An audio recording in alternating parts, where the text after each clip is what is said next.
اگر آپ مجھے اجازت دے سکتا میں تھوڑا سا بھی آپ کے اوپر بھی اعتراض کرنا چاہیے. جو آپ نے شروع میں عرب ناراض جو آپ نے ایک جملہ کہا اور میرا خیال بھی آپ کا اسکرین بھی لکھا ہوا تھا. عرب کیوں ناراض ہیں؟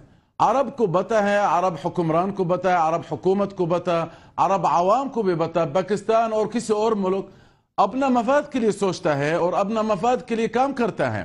اور انہوں نے نہیں کہا آپ ہمارا ساتھ آ جاؤ اور ہمارا ساتھ فائٹ کرو یمن کے اندر ہے. انہوں نے سمپلی پاکستان سے یہ ریکویسٹ کیا آپ ہمارا ساتھ دے ان کیس آف اگر اللہ نہ کرے ایسے کوئی خطرہ ہوا تو آپ ہمارا ساتھ دے. تو میرا خیال انہوں نے اتنا کی بات تھا. اچھا مدر صاحب آپ کو لگ رہا ہے ناراض نہیں ہو سکتا, آپ کو لگ رہا ہے کہ عرب ناراض نہیں ہوگا, لیکن ابھی گلف نیوز نے ایک خبر دی ہے کہ جو عرب لیگ ہے, عرب پارلیمنٹ ہے, اس نے کافی ڈس اپوائنٹمنٹ شو کی ہے پاکستان کے اس ریزولوشن کے اوپر. اور اس کے ساتھ ساتھ جو کولونل احمد عسیری جو سپوکس پرسن ہے آف دا کوalition, اور اس کے ساتھ ساتھ جو موجودہ نائب وزیر سعودی عرب سے اوقاف اور ریلیجن افیئرز کا جو نائب وزیر ہے جو اس وقت پاکستان میں موجود ہے, انہوں نے سیٹسفیکشن کو اظہار کیا. اور سپوکس پرسن آف دا کوalition, ترجمان کوalition, انہوں نے یہ بھی کہا ہم ابھی تک پاکستان حکومت کا جواب کو منتظر ہے کیونکہ انہوں نے پاکستان حکومت مدر صاحب میں گفتگو اس سلسلے کو آگے بڑھاتا ہوں. طاہر اشرفی صاحب کہیے گا آپ پارلیمنٹ کی اس قرارداد کو کیسے دیکھتے ہیں, اور یہ بھی کہیے گا گزشتہ دنوں آپ کی ملاقات ہوئی ہے ایک سعودی یہاں پر مشیر ہیں غالباً, تو کیا آپ کی کیا باتیں ہوئی اور انہوں نے آپ سے کیا کہا؟ بسم اللہ الرحمن الرحیم. دیکھیے سب سے پہلے تو اہم بات یہ ہے کہ پاکستان نے کل جو قرارداد ہے اس میں ایک حصے پہ مجھے بھی تھوڑا سا اس میں وضاحت درکار ہے, اور وہ ہے یمن کے معاملے پر. جی اگر آپ یہ کہتے ہیں کہ یمن کا معاملہ جو ہے اس معاملے میں ہم مداخلت نہیں کرتے, اور دوسری طرف آپ کہتے ہیں کہ ہم مذاکرات کی دعوت دیتے ہیں, اور آپ کے ہاں آ کے ایرانی وزیر خارجہ یہ کہتے ہیں کہ جناب سعودی عرب کو جو ہے وہ حملے بند کر دینے چاہیے, تو پھر اس قرارداد میں یہ بات بھی آنی چاہیے تھی کہ جو حوثی قبائل کو بیرونی امداد مل رہی ہے, جو ممالک ان کو اسلحہ فراہم کر رہے ہیں اور جو ممالک ان کی مدد کر رہے ہیں, اور یمن کی ایک قانونی حکومت کے خلاف ان کے سپورٹر بنے ہوئے ہیں, انہیں بھی یہ سلسلہ بند کرنا چاہیے. یہ اس قرارداد میں آنا چاہیے تھا, جس سے بڑی کنفیوژن پیدا ہوئی ہے. ایسے لگتا ہے کہ قرارداد کا پہلا حصہ جو ہے وہ ہم نے ہمارے جو پولیٹیشن ہیں یا ہمارے جو پارلیمنٹ کے اراکین ہیں انہوں نے جو ہم میڈیا پہ شور کرتے ہیں اس سے متاثر ہو کر, یا ایک ملک کے سفارتکاروں نے جو سفارتکاری کی اس میں آ کے یہ کر دیا. دوسرا حصہ اس کا سعودی عرب کے حوالے سے ہے.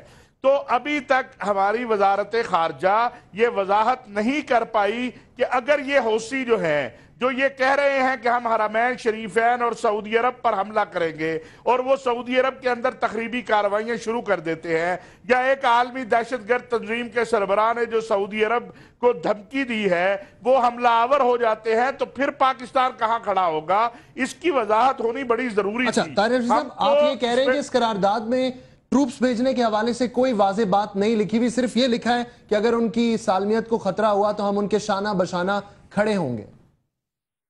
نہیں, میں ٹروپس کی تو بات ہی نہیں کر رہا. مجھے یہ بھی بڑے عجیب سا لگ رہا ہے کہ ابھی تک تو خود سعودی وزیر خارجہ چند دن پہلے یہ بات کہہ چکے ہیں کہ ہم اپنے فوجی بھی نہیں بھیج رہے یمن میں.